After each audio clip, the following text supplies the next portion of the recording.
பொங்கல் பண்டிகையை முன்னிட்டு சொந்த ஊர்களுக்கு மக்கள் படையெடுத்து வருகின்றனர்.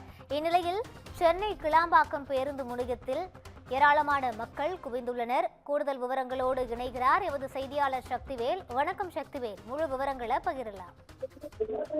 நிச்சயமாக வணக்கம் ரூபி. கிளாம்பாக்கம் கலைஞர் நூற்றாண்டு பேருந்து நிலையத்தில் பொங்கல் பண்டிகையை முன்னிட்டு தென் மாவட்ட மக்களின் வசதிக்காக சிறப்பு பேருந்துகள் இயக்கப்படுகிறது.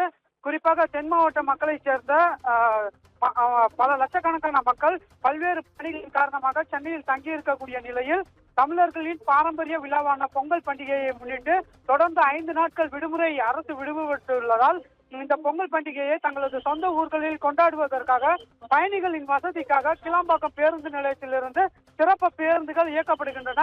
இதனால் பல்வேறு பகுதிகளிலிருந்து பயணிகள் தங்களது பயணத்தை மேற்கொள்வதற்காக கிளாம்பாக்கம் பேருந்து நிலையம் வந்துள்ளனர். இதனால் பேருந்து நிலையமே முழுவதும் மக்களின் கூட்டம் அலைமோதி வருகிறது. கட்டுக்கடங்காத கூட்டம் என்று சொல்லக்கூடிய நிலையில் இந்த கிளாம்பாக்கம் பேருந்து நிலையம் உள்ளது. அந்த காட்சிகளையும் நம்மால் பார்க்க முடிகிறது. தொடர்ச்சியாக பயணிகள் பல்வேறு பகுதிகளில் இருந்து தங்களது சொந்த ஊர்களுக்கு செல்வதற்காக இங்கு கிளாம்பாக்கம் வந்து கொண்டிருக்கின்றனர்.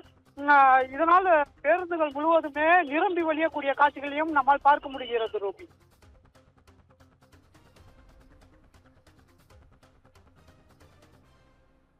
விவரங்களை வழங்கியமைக்கு நன்றி சக்திவேல்.